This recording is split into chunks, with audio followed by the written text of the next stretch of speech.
Magandang umaga, Ricky! It's a thankful Thursday. Are we thankful? I am thankful. Are you thankful? Yes, despite all the challenges and all the bad news, wala, thankful pa rin tayo kasi every gising is still a blessing. Ang ganda nun. Every gising is still a blessing. Still a blessing. Yeah. So magandang umaga po sa mga nakikinig po sa amin sa Radyo Aguila 1062.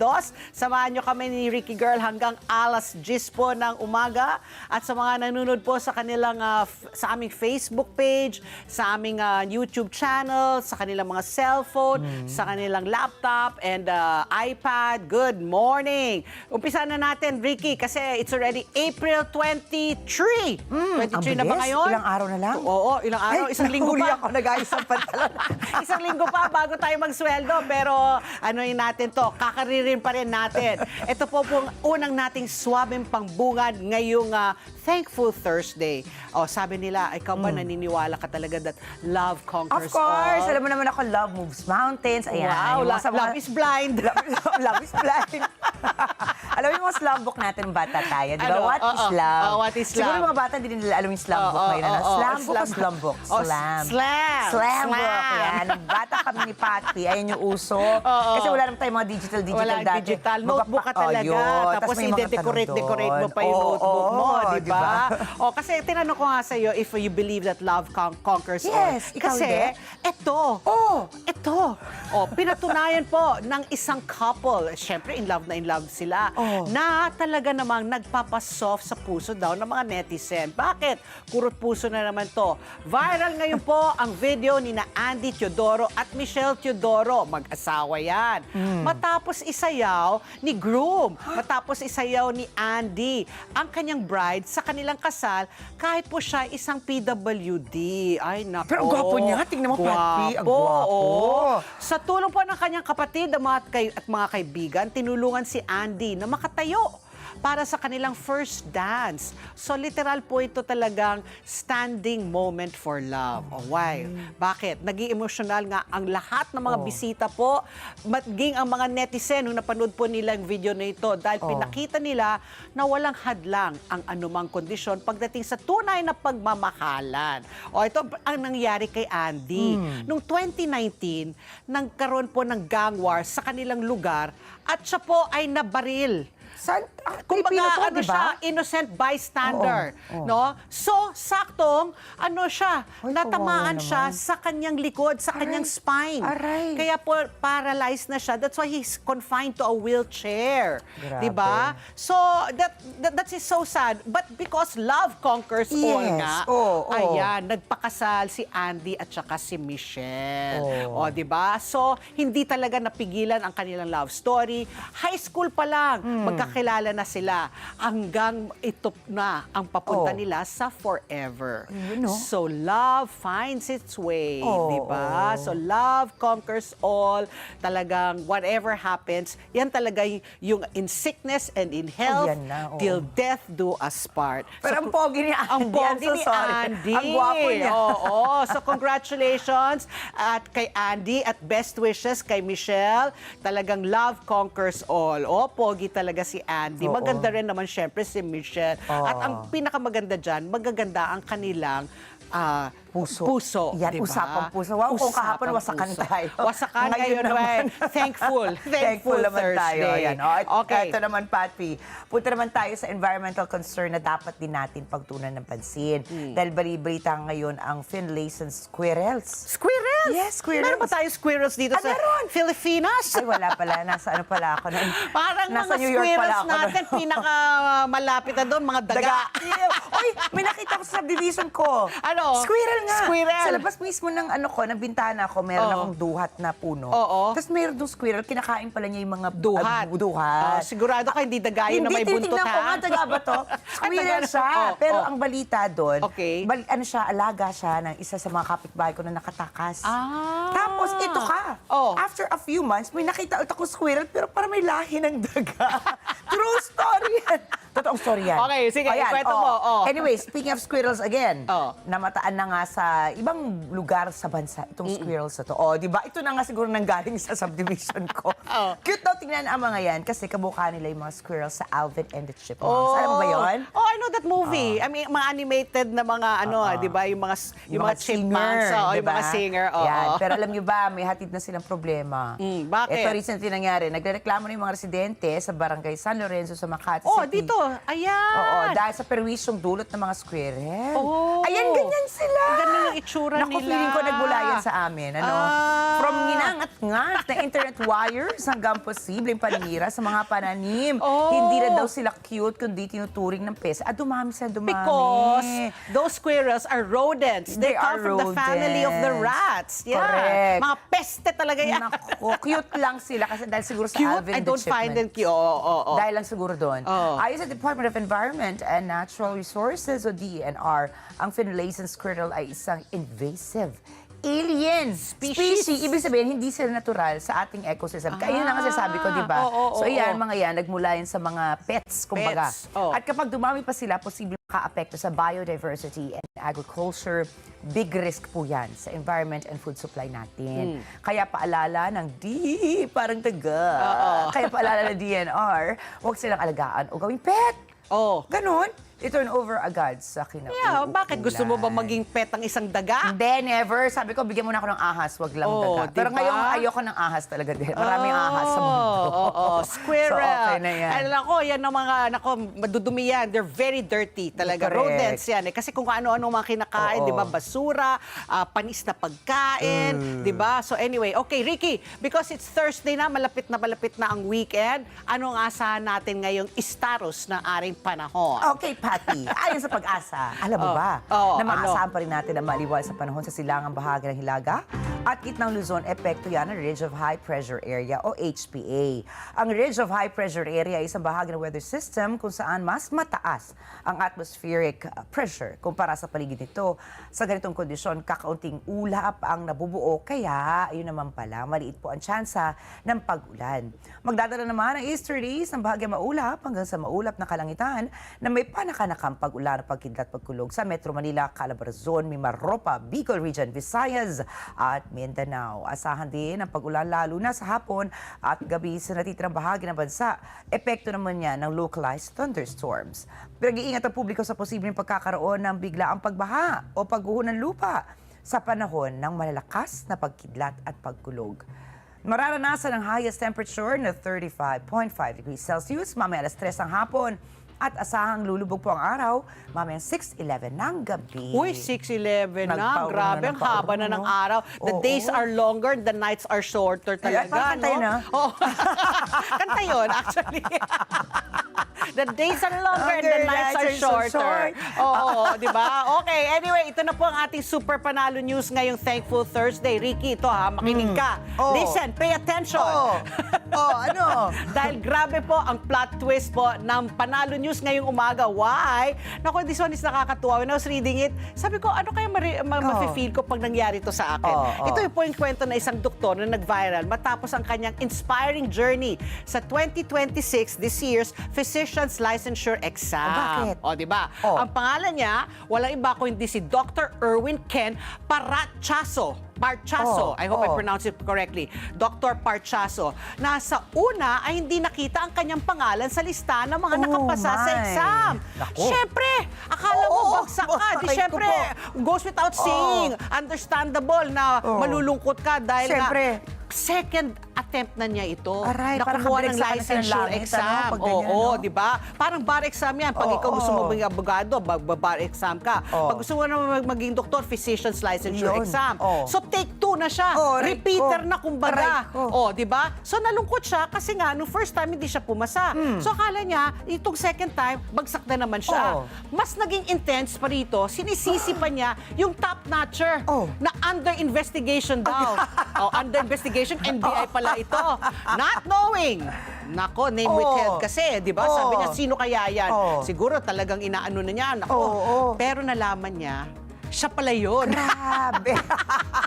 Di ba? Umiiyak ka. Ipapaenjoy niya sa Tapos sarili pag niya. malaman mo na ikaw pala yung bar top notcher, biglang tuwa Grabe, mo. top Parang kang notcher siya. bipolar. Di ba? Di ba? Nasaya tapos malungkot. So literal na sabi niya, I laughed and cried at the same time. Wow. O yan yung moment na malaman niya siya pala ang top notcher. Oh. So, hindi naging madali, syempre, ang journey po ni Doc Ken. Dahil nung unang exam daw niya, bumaksak nga siya, sabi nga natin. Pangalawang beses, hindi siya natuloy mag-exam dahil inuna niya muna yung kanyang pamilya. So, ito nga, naging, he took it again. Oo. Hindi siya sumuko. And after 10 years, After 10 finally, from his first attempt to his last attempt, it took him 10 years. So, hindi lang siya basta-basta Yun, no? doctor.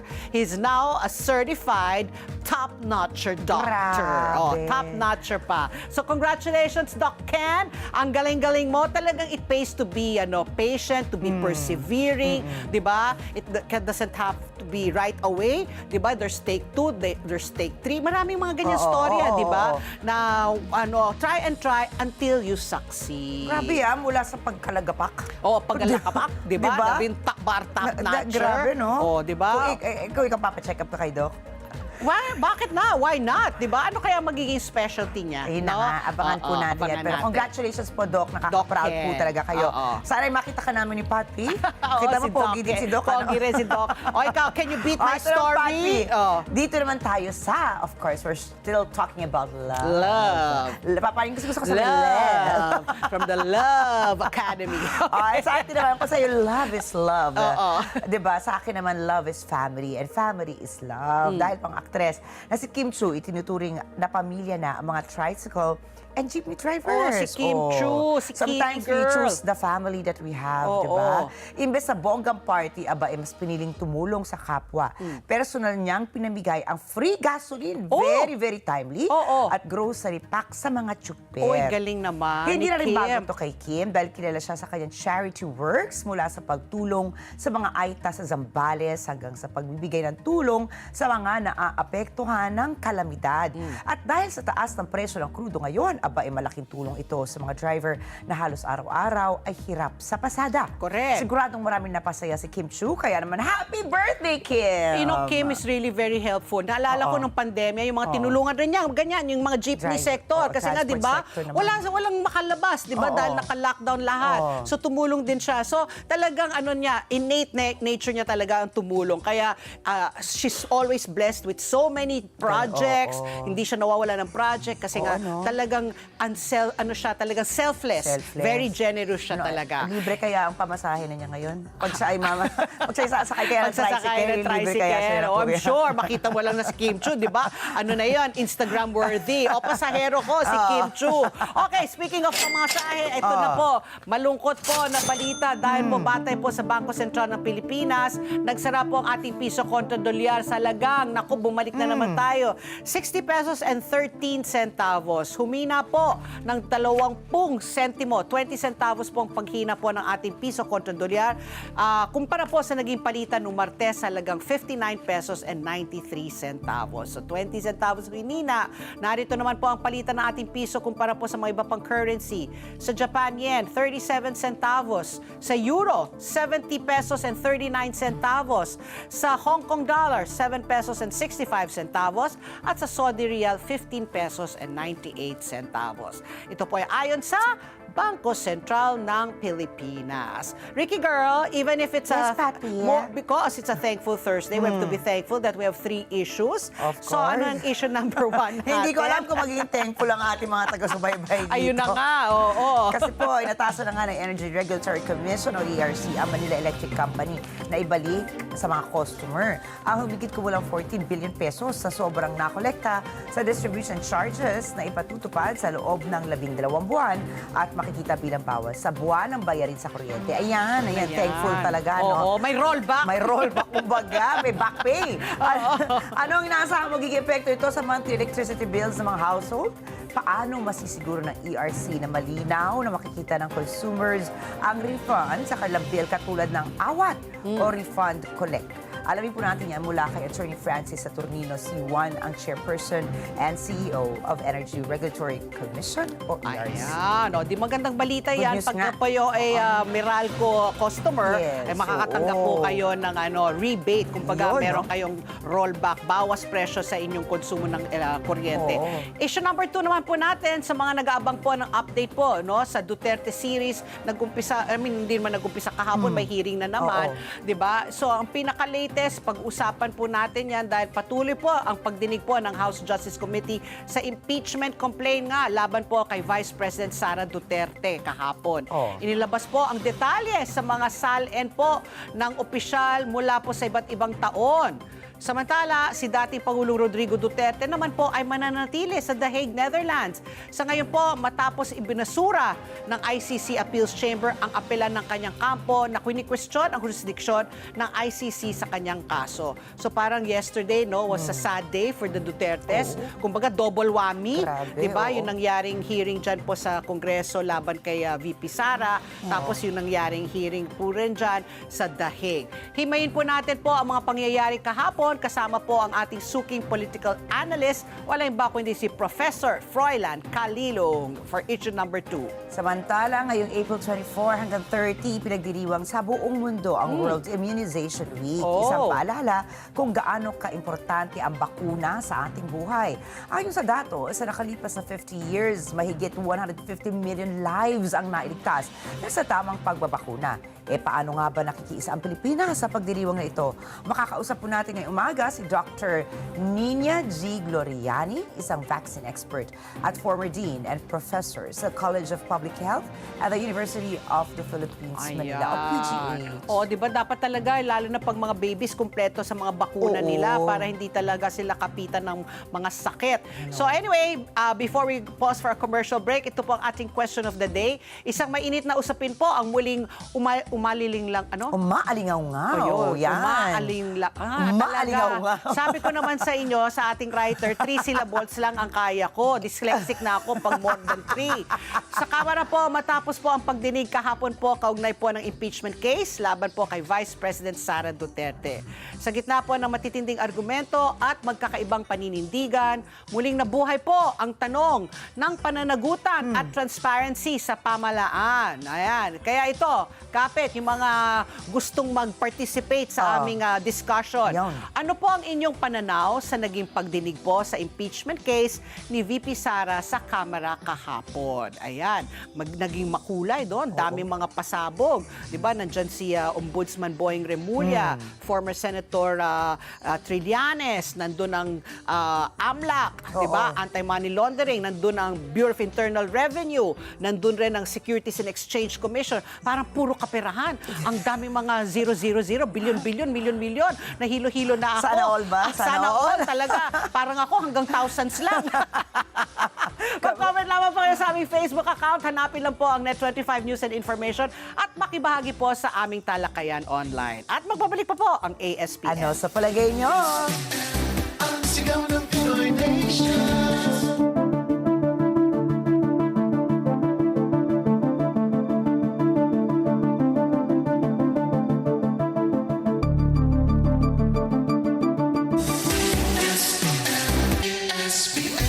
Oras! Alas 8:22 na po ng umaga. Alam nyo ba na sa dami ng oras natin sa gadgets at computers, mas napapagod po ang ating mga mata. Buti na lang, may iBerry na tumutulong mag-protect laban sa eye strain and oxidative stress. Kaya, kung gusto mo maalagaan ang iyong paningin, mag-iBerry na araw-araw. Oras muli, alas 8:22 na po ng umaga. Narito na po ang ating sinundang pangunahing news ngayong Thankful Thursday, April 23 na po. Kinubkob ng Iran ang 2 barko sa Strait of Hormuz, kasabay po ng muling paghihigpit nito sa naturang waterway kasunod magpapatigil ni US President Donald Trump sa mga pag-atake. Ayon po sa Tasnim News Agency ng Iran, kinubkob ng Revolutionary Guards ang 2 barko dahil sa mga maritime violation. Ineskortahan ang 2 barko patungo sa mga baybaying ng Iran. Ito po ang unang pagkakataong may kinubkob na barko ang Iran mula nang magsimula ang giyera sa pagtatapos ng Pebrero.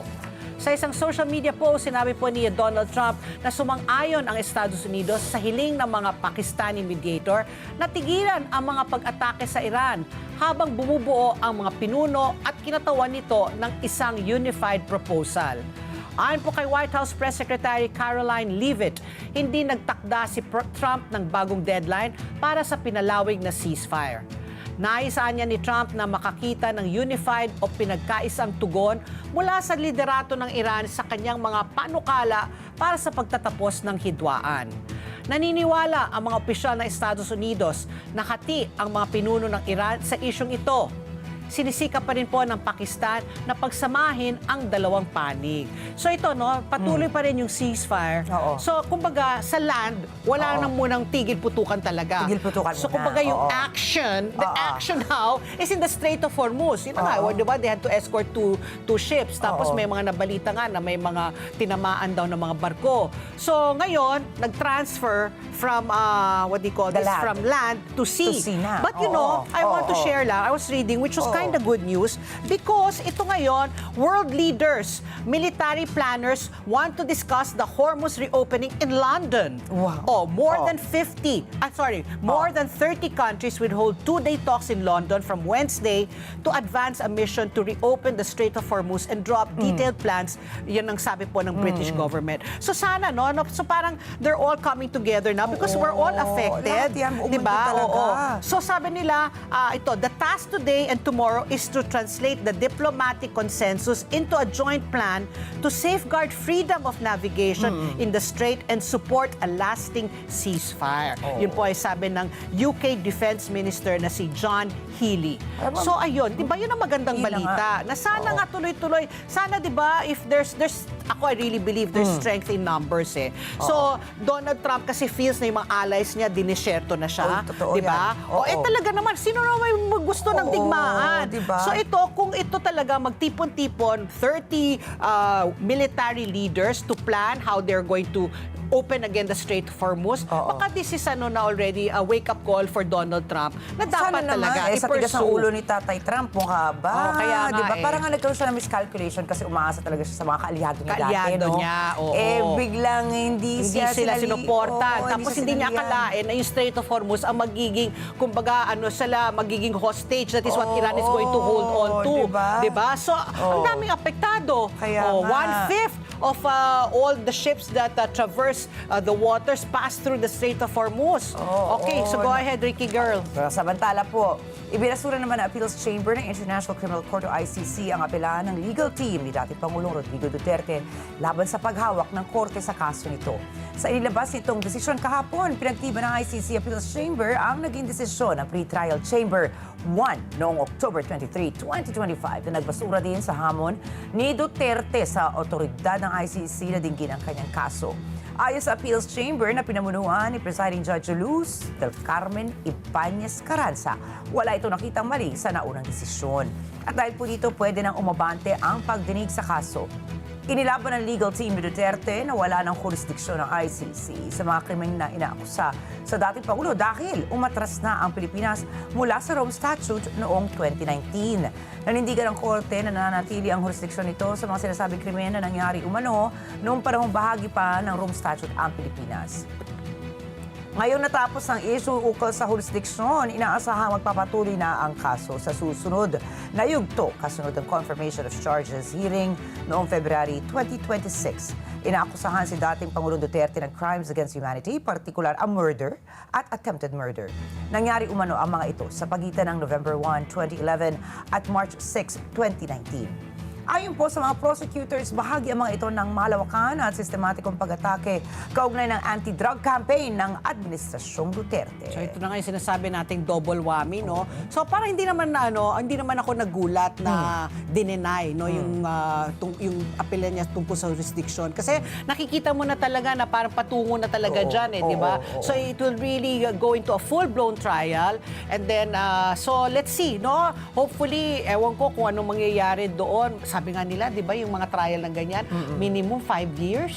O di ba? 5 years. tagal. Ilang taon na po si President? 80 na si Presidente, Oo. dating Presidente Rodrigo Duterte. Kahit nga daw siya, di ba, nagsabi na siya dati na hindi na siya umaasa. Umaasa, correct. Na silalaya Oo. pa. Talagang Kaya- desidido na talaga yung ICC Oo. na talagang panagutan niya talaga yung kanyang supposedly crimes against humanity. Panagutan or talaga i-keep lang siya doon, itabi lang siya doon Itabi hanggang lang siya siguro doon. Hanggang matapos dumating na yung paglilitis. o hanggang kung anong unang masatapos. Kaya nga. Okay, sa ibang balita naman po, inutos ng buwan po ng Korte Suprema kay Pangulong Ferdinand Marcos Jr. na magkomento po sa loob po ng 10 araw sa petisyon para sa pagsasapubliko ng kanyang medical records. Tugon po ito ng Korte sa petisyon para sa writ of mandamus para mapuwersa ang Pangulo na sumilalim po sa mental at physical examination. Kabilang na po dyan ang hair follicle drug test. Pinakokomento rin po ng Korte si Acting Executive Secretary Ralph Recto bilang isa ring respondent.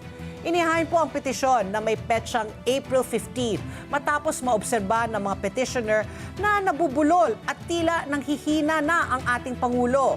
Sinubukang ipawalang saysay ni Pangulong Marcos ang naturang obserbasyon na ang mag-jogging ito, mag-jumping jacks, kasama po ang ilang reporter sa Malacanang grounds. Naghamon pa siya ng palakasan sa pagbubuhat ng weights. Di ba? Linif pa nga niya yung Oo. isang sako ng bigas.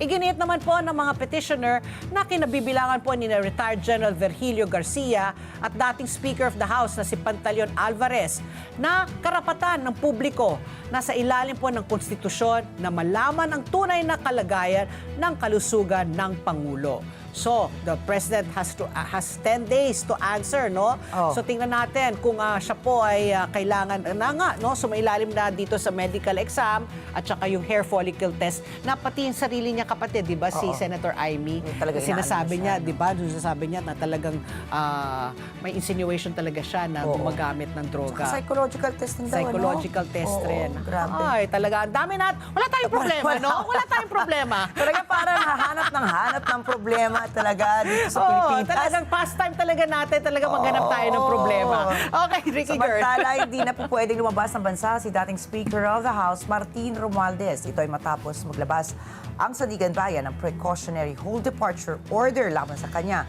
habang nahaharap siya sa investigasyon sa sinasabing kickback scheme kaugnay ng mga flood control project ng pamahalaan. Ayon sa utos na niligdaan ni Associate Justice Lorifel Pahimna ng Sandigan Bayan 7th Division, may probable cause para paniwalang aalis ng bansa si Romualdez para makaiwas sa pagkakaaresto at prosekusyon ng mga krimeng inaakusa sa kanya. Wala pang formal na reklamong inihahain labang kay Romualdez. Sa pagdinig, sinabi ng Office of the Special Prosecutor na flight risk si Romualdez kasunod ng paglalabas ng House of Representatives ng travel clearance noong Lunes, April 20 para sa kanyang medical check-up sa Singapore. Tinukoy rin ito na may diplomatic passport, malawak na international contact at kakayahan para sa agarang pagbiyahe sa Romualdez. Plano rin ng prosekusyon na humiling ng precautionary hold departure order laban kay respondent na si Joselito Pares, ang napaulat na may-ari ng bahay sa Forbes Park, Makati, na ginamit umanong drop-off point para sa mga kickback. Samantala, sinabi ng Bureau of Immigration na wala itong record na nakaalis ng bansa si Romualdez. Kabila si Romualdez sa isang Immigration Lookout Bulletin Order. Hindi pinipigilan ng ILBO o ILBO ang pagbiyahe. Tinitiyak lang nito na kaagad na maipapaalam sa mga otoridad ang pagdating o pag-alis ng mga persons of interest na nakaharap sa anumang investigasyon. Grabe, no? Looking at his videos, no? You can see talaga yung before and after. Oo, Diba? Ang laki talaga ng pinayat niya. Tapos yun na nga, diba? Meron nga daw siyang heart problem kaya he was supposed to go to Singapore. Pero sabi naman ni Ombudsman Boy, bakit? Marami naman mahuhusay ng mga doktor dito. Dito na lang siya magpatingin. Grabe. Okay, ang oras. Alas 8:32 na po ng umaga sa aming pagbabalik. Nako, ito, makakausap po natin ang chairperson po and CEO po ng ERC, ng Energy Regulatory Commission, si Attorney Francis Juan. Ayan, kasi may pinapa-rollback Good sa kuryente sa Meralco. Ayan po, sa pagbabalik po ng ASPN. Ano sa palagay niyo? Ang sigaw ng Pinoy Nation. Information. Oras! Alas 8:30 8:34 na po ng umaga, Ricky Girl. Summer mode on. Ka-Flash, handa na ba kayo mag-splash into summer? Kami na po ang bahala sa delivery ng inyong essentials with free pickup anywhere and convenient payment options. Mas hassle-free ang bawat padala. Just enjoy the sunshine and feel the flash. Ang oras muli, alas 8:35 na po ng umaga at kasama na po natin sa linya ang chairperson po ng ERC, ng Energy Regulatory Commission. Walang iba ako, hindi si Attorney Francis Juan. Magandang umaga po, Chair, and welcome back po sa ASPN. Good morning, sir. Oo, magandang umaga, Pat, at sa lahat ng mga nakikinig. Okay, Chair, ito po, napatawag kami dahil napakagandang balita. Sa mga sunod-sunod po na masasamang balita, merong magandang balita po na nag-aabang po sa mga customer po ng Meralco. 14 billion po na refund. Can you tell us po how this happened? Bakit po bigla na lang po, parang pina-fast track ninyo, no? Kailangan po talaga nilang magbalik po sa mga customer, pero dahil nga sa krisis ngayon, pinaaga ninyo. So paano po nangyari po ito? Ikwento niyo po sa amin, Chair. Oo, nung Abril pa lang, nung nakaraang taon, may natukoy na, nakumpirma na si ERC na amount almost 20 billion Oo. na po pwedeng ipasauli sa Meralco. Ito ay nagpo-correspond dun sa kanyang mga nasingil o kinita mula July 2022 hanggang December 2024. Almost 20 billion, pero ang pagsasauli ay sa loob ng 36 months, kaya ang equivalent na average refund rate ay nasa 11.89 centavos lang. Okay. Kaya dahil nga alam naman natin na may krisis ngayon at inaasahan natin na mayroong mga pagtaas pa Oo. sa singil ng generation ng Meralco, yung generation charge. Minabuti ng komisyon na desisyon na itong naturang kaso na ito. Kasi yung ipinalabas noong Abril, nung nakaraang taon, ito ay provisional authority pa lang. Oh. Kaya dito sa final decision ng ERC, tinukoy namin magkano ba ba yung natira out sa 20 billion. Meron pa palang 14.17 billion. Oo. Ang sinabi namin, sige, sauli na yan at pataasin natin yung refund rate mula 11.89. Ito ay napataas namin sa 25.11 per kilowatt hour, centavos per kilowatt hour. Oo. So nangangahulugan nito, may karagdagang refund rate. At ito, kung ibabaga natin doon sa mga pagtaas sa single sa generation, malaking tulong na rin, malaking bagay Oo. para hindi masyado namang maging mataas ang itataas ng singil ng Meralco sa mga susunod na buwan. Okay. Kaya na mga sa loob ng 12 months ay matatapos yung pagre-refund ng 14 billion. So, for the next 12 months, mararamdaman natin itong pagbawas na ito. Oo. May follow-up lang there, Chair, no? Mararamdaman pa talaga natin kasi, correct me if I'm wrong, no? Sabi mo 25 centavos per kilowatt. Kung ikaw po ay kumukonsumo ng 200 kilowatts, that's I think roughly about 50 pesos. Mga ganun po, no? Pero nag-anunsyo rin kasi po ang Meralco last month. Kausap po namin si Joe Zaldariaga. This month, wala pang hindi pa nga in-input po doon, no? Yung gulo sa Middle East ay magtataas po ng presyo ang Meralco po, no? Sabi nila, ito, I think more or less sa transmission yata charges. So, ito pa mararamdaman or, kasi parang, ewan ko, Chair, what do you think? Mararamdaman ba talaga or parang ma-offset lang po ito ng karagdagang pagtaas po ng presyo ng kuryente ng Meralco? Oo, mararamdaman natin yan in terms of yung mitigation ng full impact ng magiging increase ng singil ng Meralco. Kasi kung tinataya natin, kung ito ay mga piso ang itataas para sa buwan ng Mayo, kung mai-implementa na itong additional refund na ito na ipinag-uutos ng komisyon, kasi bawat customer class, iba-iba naman yung refund rate. Pagdating sa residential, halimbawa, ang total na refund rate ay 42 centavos. Kaya may karagdagang 22 centavos na makikita yung ating mga residential customers. Oo. So, sa halip na piso yung bubulaga sa Itataas. kanilang pagtataas, Oo. nasa 80 sentimo na lang. So parang ang ano no, parang imbis na hindi naman offset, pero parang nagkaroon ng discount, kumbaga, parang nangyaring gano'n. Oo. Kasi talagang yun naman ang gusto natin mangyari. Hahanap tayo ng paraan kahit paano ay hindi masyadong mabigat Correct. ang ang epekto ng mga magiging pagtaas. Bunsod na nga nung kaguluhan sa Middle East. Okay. Nako, good news po yan. Welcome na welcome po yan sa aming mga consumers. Pero syempre, katulad nga po ng yung nabanggit din, na hindi rin maiiwasan yung pagtaas po ng singil sa kuryente eventually, despite po having this refund nga na mataramdaman po ng ating mga consumers.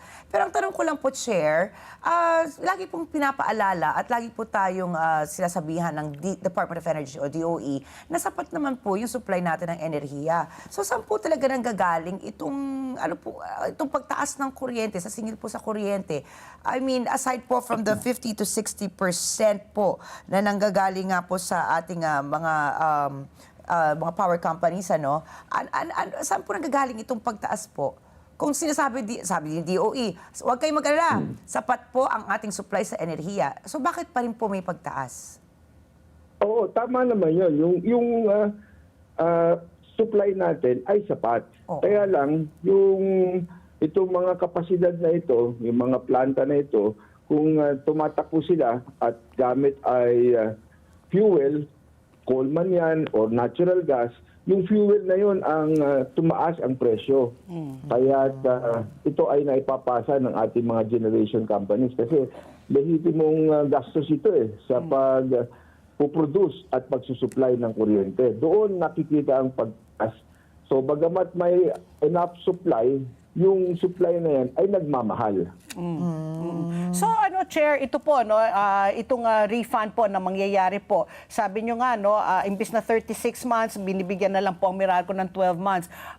Wala naman ko kayo nakikitang problema sa kakayahan ng Meralco po na ma-fast track. Baka kasi I'm asking this kasi siguro, 'di ba, when it was announced na 36 months, syempre nakaschedule na po yung mga payments. Tapos bigla pong inatras ninyo ginawang 12 months. Hindi naman po kaya magkaroon po ng problema pagdating po dito?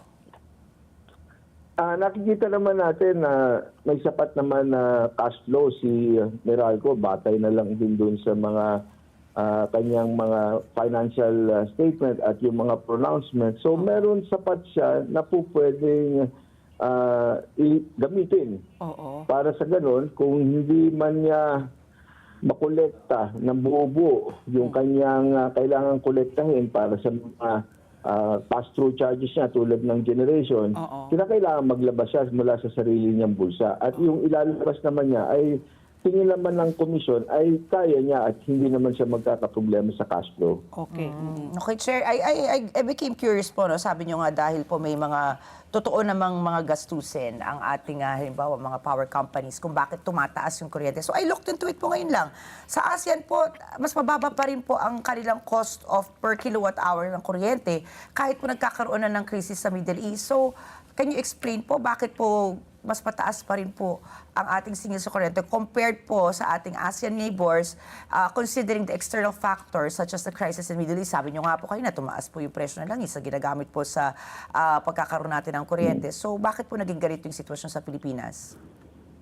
Oo, kasi dito sa atin, nag-adapt ang gobyerno ng polisiya na kung ano yung actual na gastos doon sa pag-generate ng kuryente at pag-distribute nito, ito ang dapat na ipasingil sa customers. Kaya makikita natin na walang halong subsidies yung ating singil at yung pa nga, tayo pa rin ang nagpo-provide ng subsidy doon naman sa mga marginalized at iba pang mga Tapos binubuwisan natin ang ating yung sa langis pa lang, bubuwisan din ng VAT. Kaya't mayroong kalagdagan yan. Pagdating sa mga ibang ASEAN countries, meron silang polisiya naman na meron silang subsidy o kaya may mga tax exemptions sa kanilang langis na ginagamit o fuel tapos mayroon pang subsidy sa kuryente din, yung kanilang buwis, hindi naman comparable. Tayo kasi, ang VAT natin, 12% na eh. So iba, hindi naman ganyan kataas. So, hindi po ba pwedeng i-replicate po natin dito sa Pilipinas yan? Kung halimbawa, nakikita naman natin na effective pala siya sa ibang mga bansa, na halos kapareho din po natin ang sitwasyon naman dito sa Pilipinas? Ito ay desisyon na ng ating mga economic managers ng bansa. Kasi nga kung ito namang subsidy ay ibibigay ng gobyerno, kakailanganin naman na meron silang pagkukunan nito. At kung tatanggalin ng buwis, kakailanganin na may ipapalit na source of revenue ng gobyerno.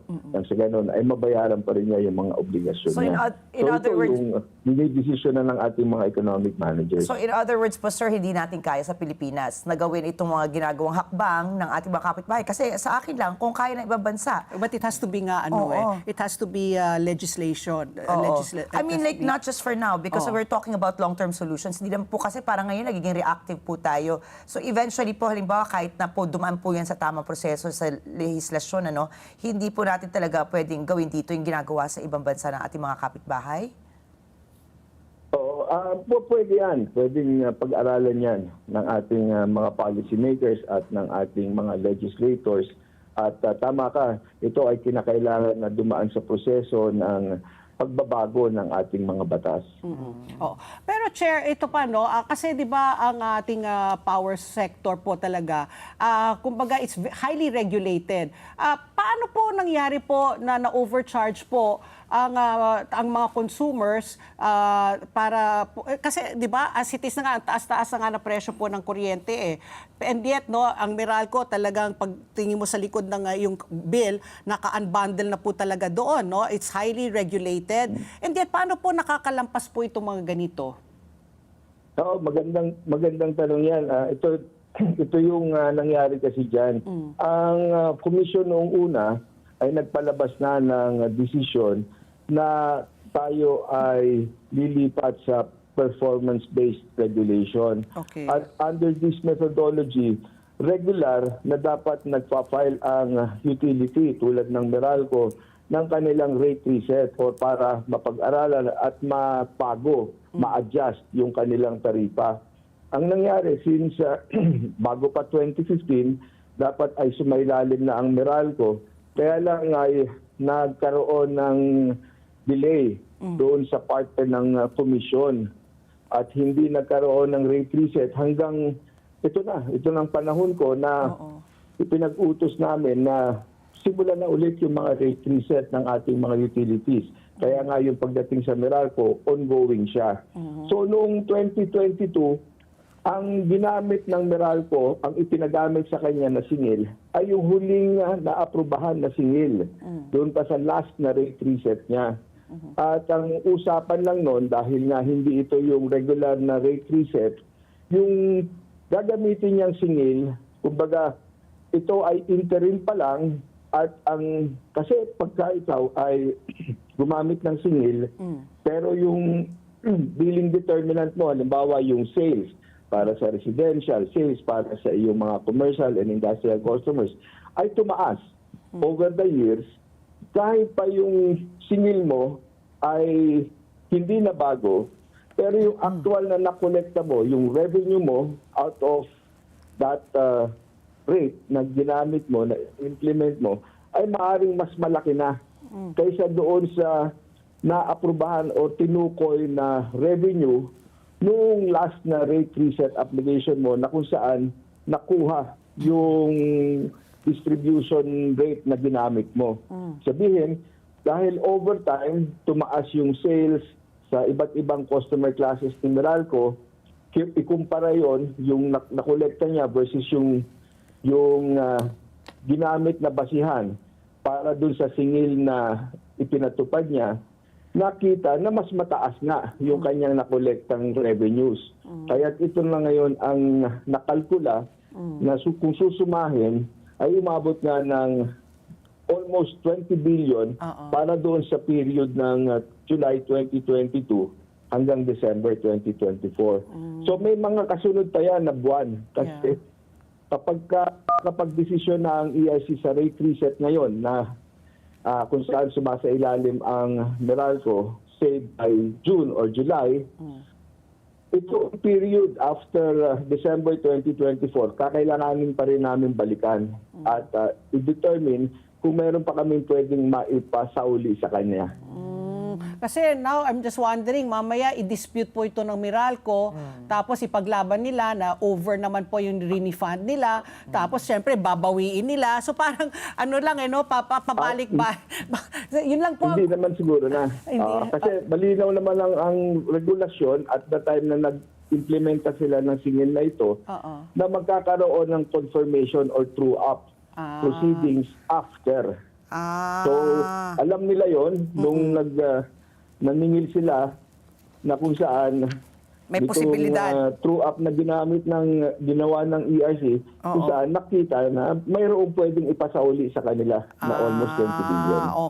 Okay. Gets ko na. So, yan pala ibig sabihin ng true-up. Na kumbaga, it's conditional, no? Hindi pa ito final. So, base po sa magiging pagsusuri pa ninyo, pwede po talaga magkaroon po ng refund or status quo. Yun pala. Okay, get po.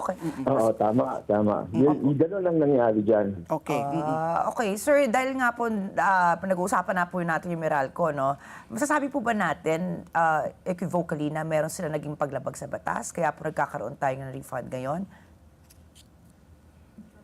Again, magkakaroon tayo ng refund? Oo nga. Yes, sir. Masasabi po ba natin unequivocally na nagkaroon po ng pagkukulang ang Meralco kung ba't nagkaroon ngayon ng refund? I mean, it's good news now, pero over the years, kung hindi niyo pa po na-monitor yan ng ERC, ano po yung nagkaroon po sila ng paglabag? Hindi natin masasabi yan kasi walang may kasalanan dito pagdating doon sa implementasyon niya ng singil noong July 2022 hanggang December 2024, yan naman yung talagang ipinasingil sa kanya. Ang nangyari lang ay dahil nga conditional pa rin yung paggamit niya ng singil na yon at mayroong kaukulang true-up or confirmation process na gagawin pa ang komisyon. So sumailalim lang din si Meralco dito sa true-up na ito at doon nga natin nakita na meron siyang pwedeng ipasauli sa kanya na 20 billion. Ayun. Okay. Nako, maraming salamat po, Chair, for explaining. Medyo, syempre, sumasakit pa rin yung bags namin pag very technical na. But nevertheless, it's still good news, no? I mean, cannot complain. Maski na sabihin natin na sabi mo nga sa residential homes, 42 centavos po, hindi na rin napupulot ngayon. Kumbaga, maski na 1 centavo lang yan, papatulan pa rin yan. Pag inipon-ipon mo yan, it's still no counts. Maraming salamat po, Chair Juan. At sa susunod po ulit, sana po may good news na naman po kayo na ipapamahagi sa amin po. Oo, maraming salamat. Maraming salamat sa inyo sa pagkakataon na ito na makapagpaliwanag. Thank you, Chair. Ayan po si Attorney Francis Juan, ang chairperson po ng ERC. At ang oras muli, alas 8:52 na po ng umaga. Tuloy-tuloy pa rin po ang ating pagbabalita. Ricky Girl. Tinanggal na nga sa pwesto ang 3 hepe ng pulisya sa Laguna matapos umanong magkulang sa kanilang tungkulin at mabigong masugpo ang iligal na sugal na huweteng sa kanilang nasasakupan. Pinalitan sina Lieutenant Colonel Erwin Banyas Legayada at Lieutenant Colonel Alan Reginald Basia na dating namumuno sa San Pedro at Binyan Component City Stations. Sina Lieutenant Colonel Reynaldo Vito at Lieutenant Colonel Richard Corpus kahapon po yan ng umaga.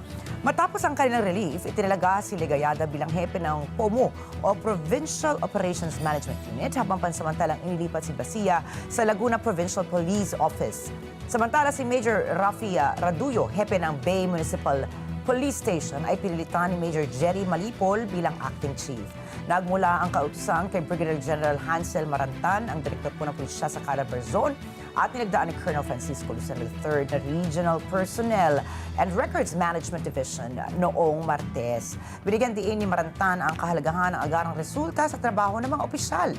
Ayon sa kanya, kung hindi mapipigilan ang operasyon ng mga rookies o bookies, dapat tanungin kung ano ba ang kaya nilang pigilan.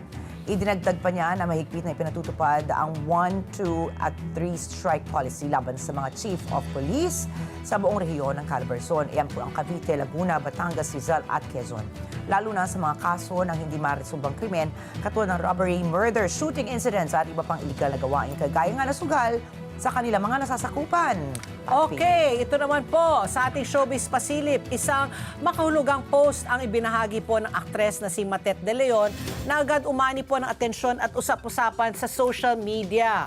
Caption niya po sa photo nila magkakapatid na sina Lotlot, Kiko at Kenneth De Leon, sabi niya, ito nga pala ang ngiti ng mga ampon na walang mana.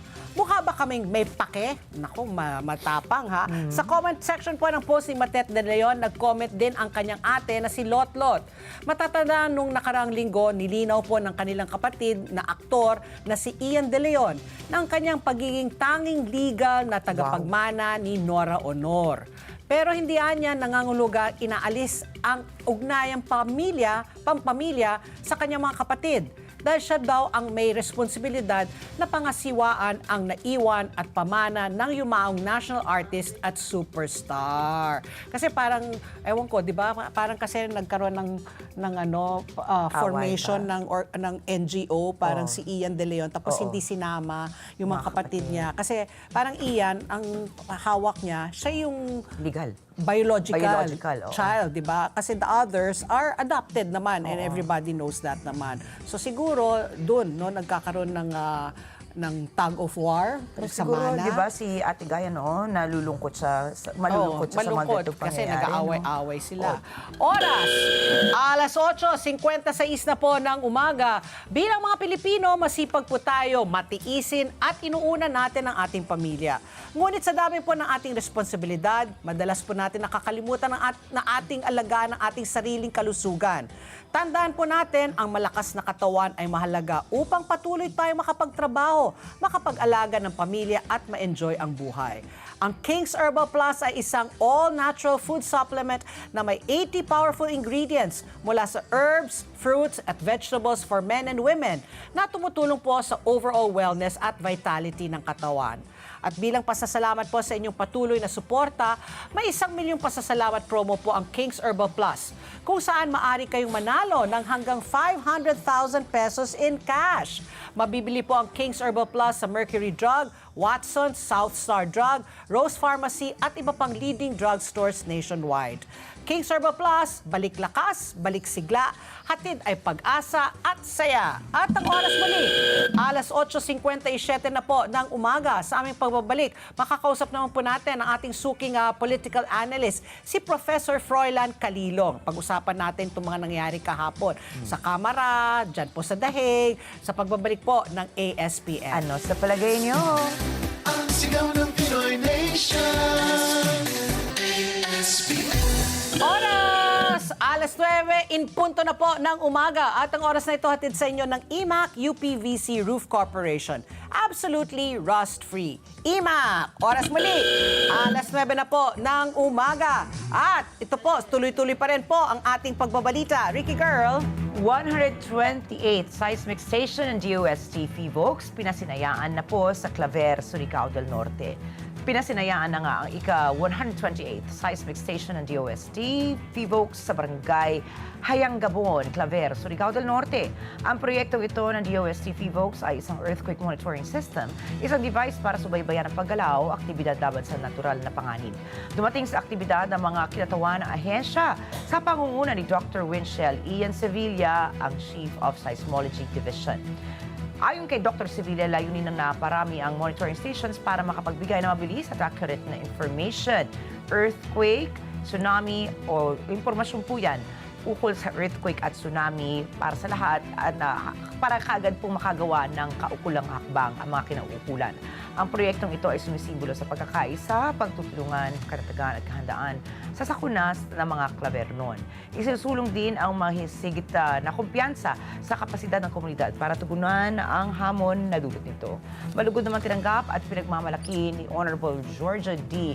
Gokyangki, ang Municipal Mayor, ang mahalagang proyekto na nagsasama-sama ang siyensya, kaligtasan at katatagan ng komunidad.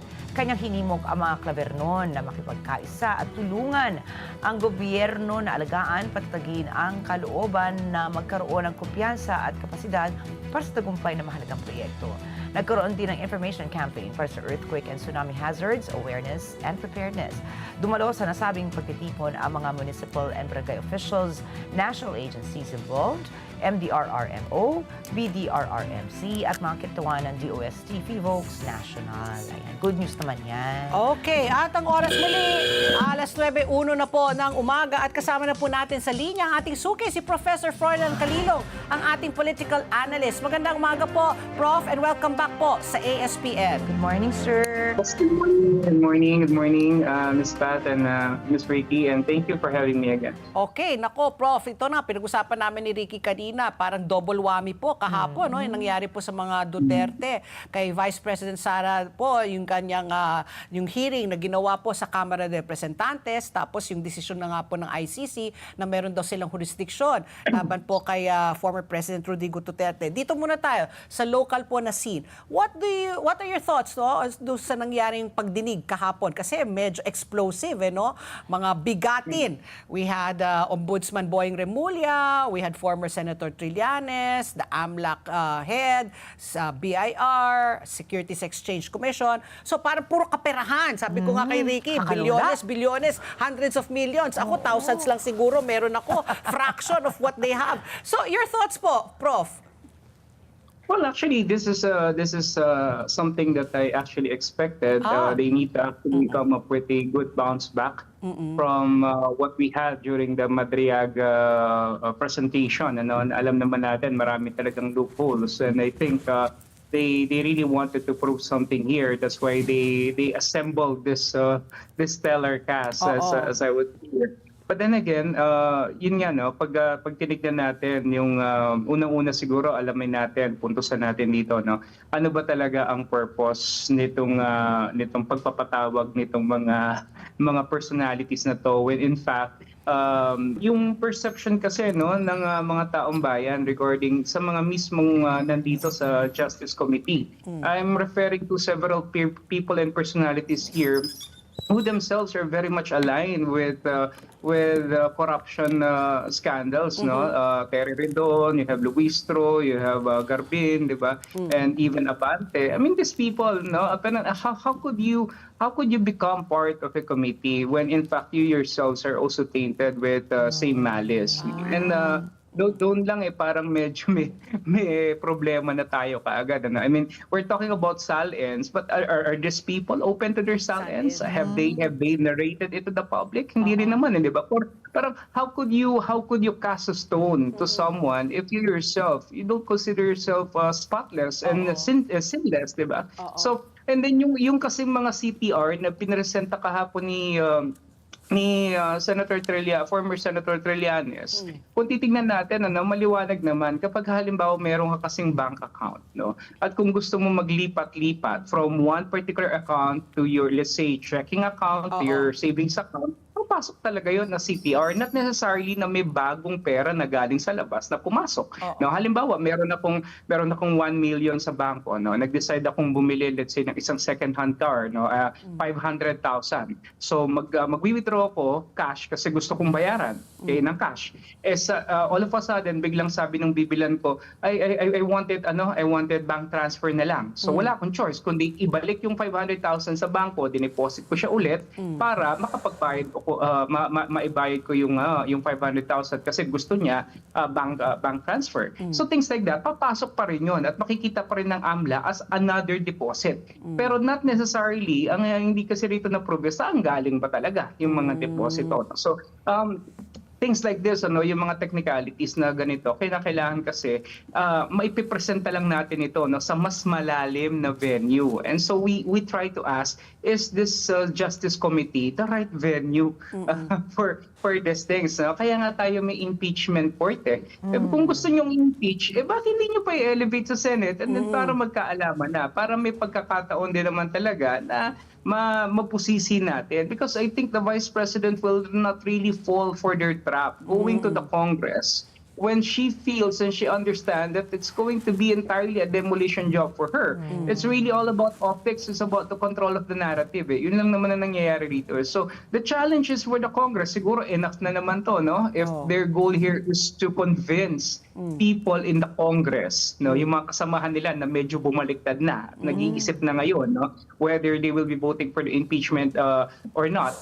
Siguro enough na to, no, tong nangyari na mga pagdinig para magbotohan na sila. And from there we shall see. Yun lang naman ang kailangan natin makita rito. Oo, I agree with you, no? So parang nga sabi mo nga bounce back, no, after that Ramil Madriaga fiasco na parang halatang-halata walang credibility. Ito to redeem themselves, 'di ba? They got a stellar cast para nga kumbaga mas may sila, mas meron silang K na na magsalita laban sa Vice President. Bigatin yung mga bigatin nga pinilabas kahapon na cast of characters no? Prof, ano naman po masasabi ninyo na meron na pong mga lumabas na akusasyon mula po sa ilang kritiko na parang nagkakaroon ng abuse of authority nga po itong Justice Committee. Your thoughts on this, Prof?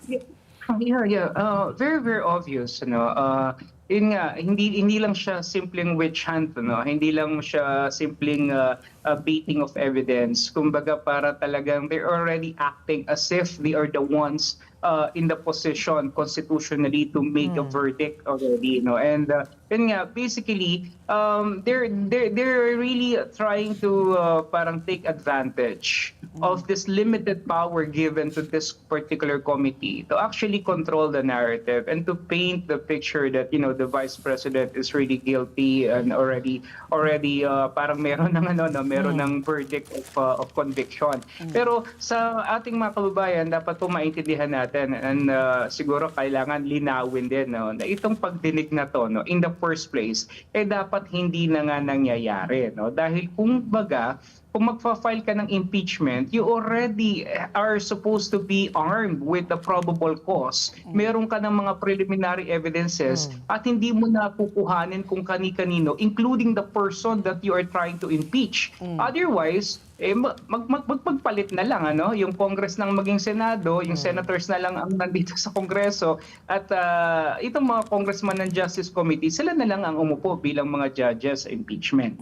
Kasi that's the constitutional mandate. Yun ang yung dapat nating sundin at yun yung dapat nating tinitignan. Sa akin hindi issue kung impeach nyo yung Vice President. To be honest, mas maganda nga para sa public accountability and justice and fairness, i-impeach na, di ba? Pero yung mga ganito kasing pagdinig na meron pang mga ganitong theatrics, may iiyak, may mga kung ano pa mga kadramahan. This is not necessary, I-impeach mo, idiretso na. The Vice President, I think, is just saying, bring it on, bring it here to the Senate. Dito tayo mag-usap. Pero hindi na yung dyan. And bottom line, they're just trying to condition the minds of the people bago pa i-elevate sa Senate na meron talaga siyang ginawang mali o mayroon talagang hindi tama. Oo. Pero Prof, sabi nga naman natin, talaga naman itong impeachment exercise is really just a political, kumbaga, it's a political exercise, And we know it doesn't really matter if you present the evidence or if it's just all conjecture or for whatever reason. Pero yung mga, sabi mo nga natin, ako feeling ko, establishing po ito di ba? Kasi nga, since it's a political exercise, you also want public opinion. You want to sway public opinion also. Right now, currently, do you think where is the public inclined to favor? Are they in favor now of VP Sara? Do you think itong ginawa po ng Kongreso ay mas tumibay po, kumbaga mas marami pong mas kakampi pa? Kasi merong mga survey na ginagawa, bumababa ng konti po yung sa trust. Marami rin po nagsasabi na ituloy na yung impeachment na yan, which doesn't necessarily mean na they think that the Vice President is guilty. So where do you think this is in terms of public opinion? Ano po sa tingin po ang nangyayari?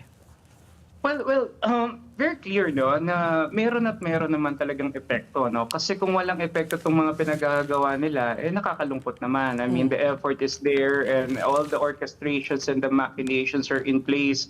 Tapos kung walang traction yan, nakakalungkot yun para sa kanila. Pero yun nga, ang kasing perception ng mga kababayan natin dito, and I would like to speak in behalf of a great majority, is that they are too focused on the impeachment of the vice president, and it's as if all the resources of the government, at least at the very least dito sa Kongreso, are all being geared towards the demolition of the vice president. And it's very clear that the perception and the apprehension of our countrymen is that this is all about 2028 election. I mean, if the vice president did not signify that she will run, I don't think they will be doing all these things to her at this point. Pero even if she already manifested that she will run, or even if she did not, they are still doing it. So bottom line, ang akin talagang gusto lang nila na wag makatakbo. Because kung talagang ang tinitignan natin dito, accountability,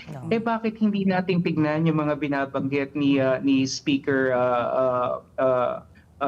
Romualdez recently? And we're talking there about billions of pesos, and these are talagang merong trail, no? May mga nagsabi, may mga whistleblowers, pero hindi natin tinitingnan. Bakit? Kasi the focus is really on the vice president. Wala nang iba. Pero kung titingnan natin ang sentimento ng ating mga kababayan, kung ang focus nyo ang vice president, bakit hindi nyo fokusan naman yung kalagayan ng ating mga kababayan ngayon, yung crisis na kinakaharap natin, yung VAT excise, yung excise tax sa langis, bakit hindi man lang tinanggal across all levels, no? Hindi lamang dun sa kerosene at sa natural, sana lahat, para pati middle class affected, no? I mean, if we are going to be drowning ourselves in all this political noise just so that the vice president will not be able to run in 2028 because they are afraid, no, that the vice president will get back at them.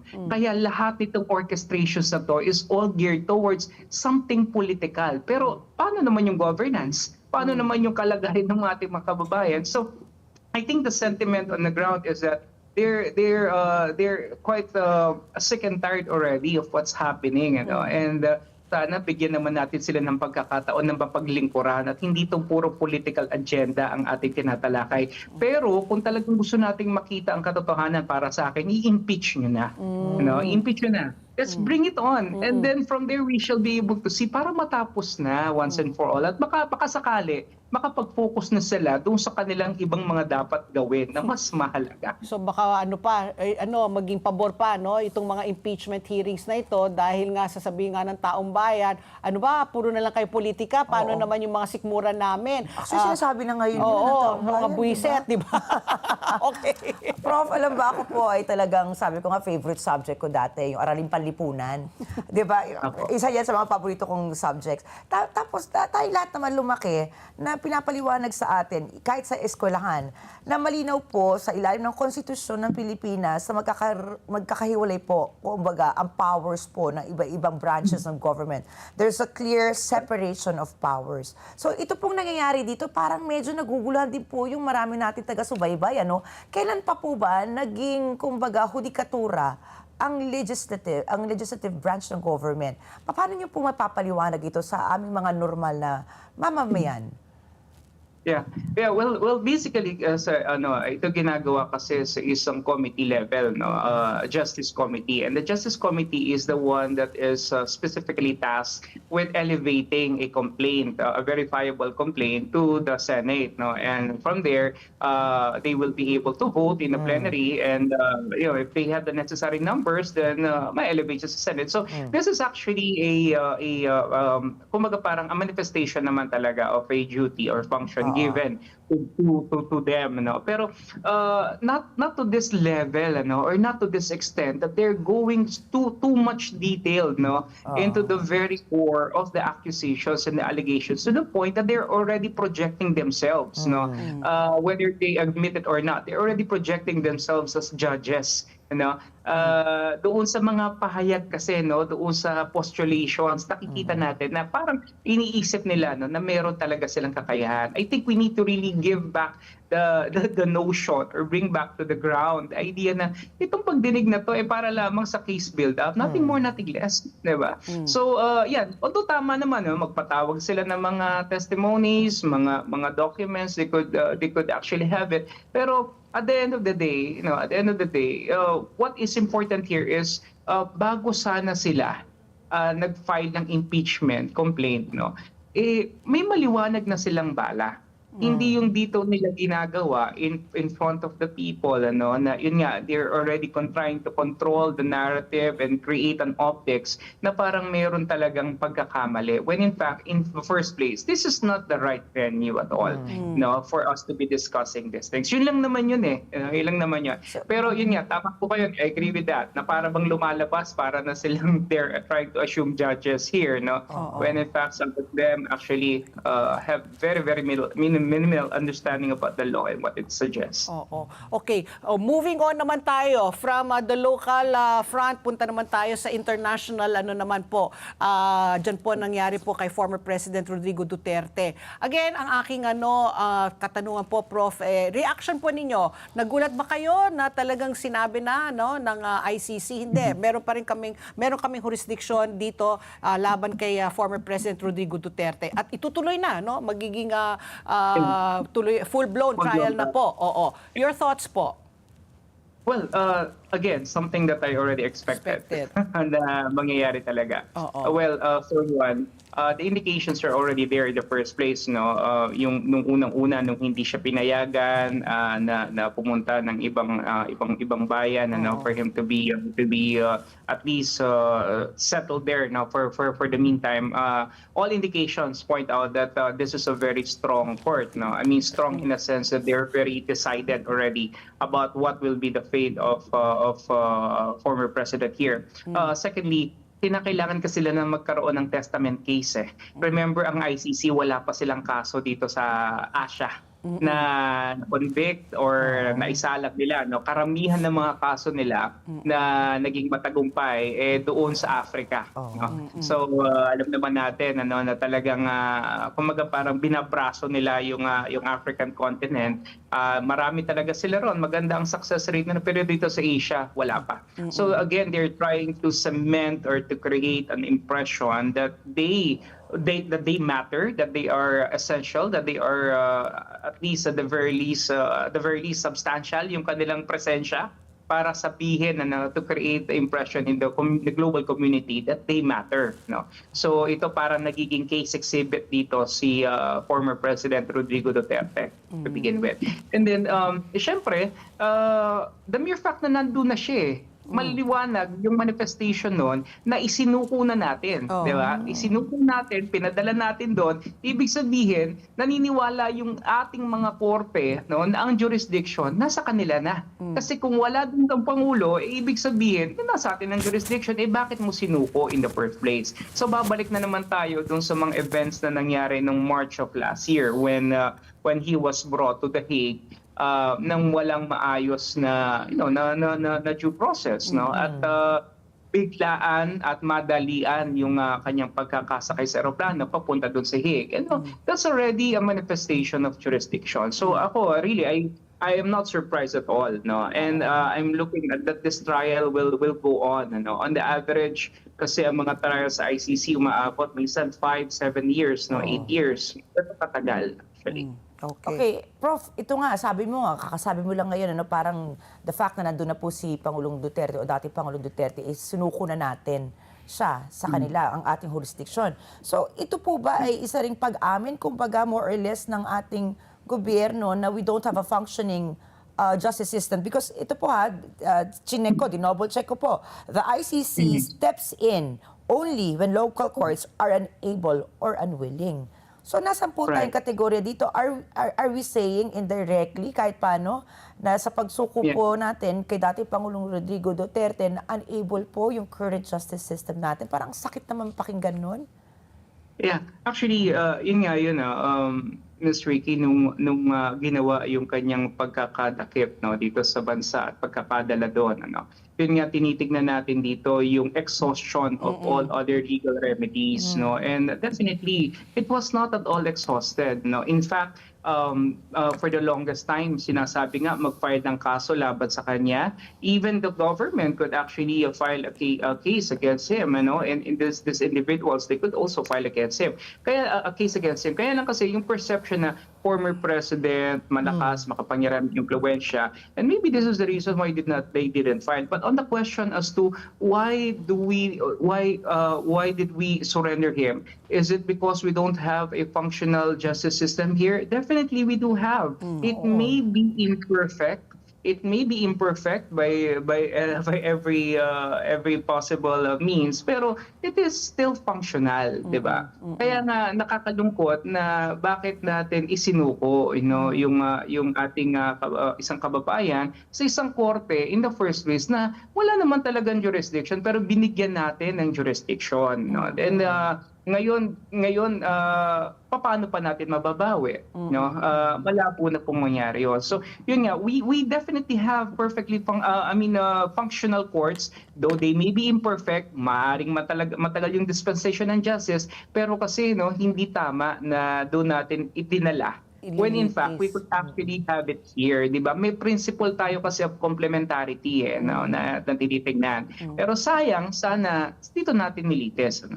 Kasi marami rin natatakot ng mga supposedly mga biktima, di ba, na yung kapangyarihan kaya rin dinenay yung kanyang appeal, di ba, to have parang a leave, di ba? Kasi nga flight risk rin ng presidente, former president. But anyway, Professor, ngayon po na itutuloy na po yung paglilitis, yung trial, maging full-blown na nga. Ilang taon po ang nakikita po natin? Tama ho ba yung una namin po na report na baka umabot 5 years to 20 years? Ganun ba katagal po ang hearing dyan po sa ICC? Ganun po katagal. Actually, most of the, I try to check most of the African convictions, and ng mga na-decide na cases, ang average span will be around 7 to 10 years talaga. Wow! So, ganun siya talaga katagal. Especially, ito kung mga multiple cases ito, let's say marami tayong mga counts ng mga kaso, they will actually be tried individually po kasi, So, yun, matagal talaga. And with the current condition of the former president and the current health condition that he may have, we're just hoping that he will be able to go the breadth and the depth of this trial, and medyo matagal-tagal po to. And then syempre yung pong time frame na yon hindi naman yun yung pagkakakulong per se, yun yung panahon lamang ng trial. Pero yun nga, when he's being tried, he's already incarcerated, so whatever will come out as the verdict, whether it's a conviction or acquittal, okay, kung acquittal, makakalaya na siya, pero imagine yun, 10 taon ka pa rin na nandoon, paano pa kung conviction, di mas magtatagal siya ron. So, yun nga yung nakakalungkot, kasi nga, whether or not we belong to different political colors, parang masakit din naman isipin na may isa kang kababayan, isinuko mo, matanda na and all, tapos hindi mo alam kung hanggang saan yung kanyang buhay na ilalagi sa mundo. At maaari, sa tagal ng panahon na to, we don't know what's going to happen, knock on wood, sana hindi naman. Okay. Prof, sabi mo nga kanina sa aming mga katanungan, as expected na. Inaasahan mo na yung naging kinilabasan po ng hearing kahapon kay VP Sara, at ito nga po yung naging paghatol po sa kaso naman ni former President Rodrigo Duterte.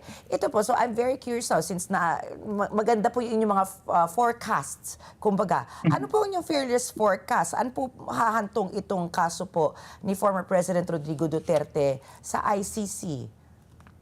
Sa paggalaw po ng mga pangyayari po ngayon. The way I see it, this will result into conviction, because I believe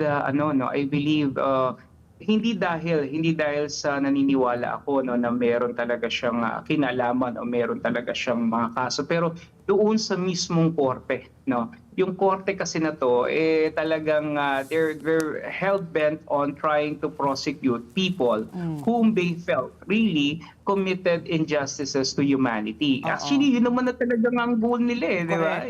Humanitarian, di ba?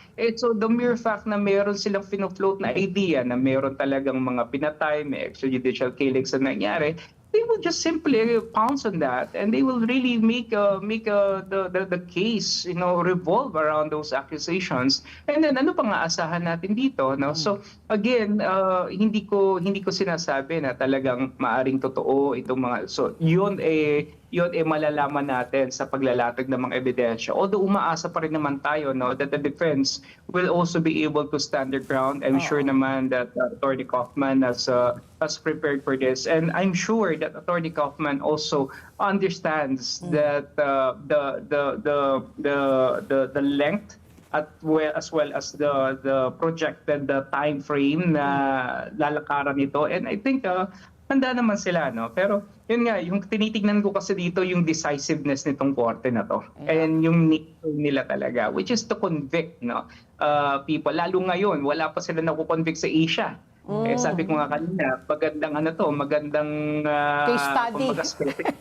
Study, no? Na first in the history ng ICC, makakapag-convict sila sa Asia, this could be an added feather to their cap, no? Na a strong man, a populist leader, they were able to convict. So this will send a strong message to other leaders who will take the same course as the former president. Maghinay-hinay kayo kasi nandito kami, kaya namin kayong ipakulong, kaya namin kayong i-convict. Something to that effect. No? Nako. Pero yun na nga, no, kailangan mahabang PC, malalim ang bulsa. 7 to 10 years. Imagine, no, kasi Attorney Kaufman. Oo. Magkano kayo acceptance rate? Acceptance tsaka yung monthly fee. Yung appearance pala. Kaya nga Professor, ito po, no, yesterday nagulat ako, no, na naglabas po ang Korte Suprema po, no, na pinag-uutos po si Acting ES Ralph Recto, pati ang ating Pangulo, na mag-submit within 10 days, no, ito pong hinain na petition po ni former Speaker Alvarez na maglabas po ng medical bulletin, medical certificate, even po, no, hair follicle test.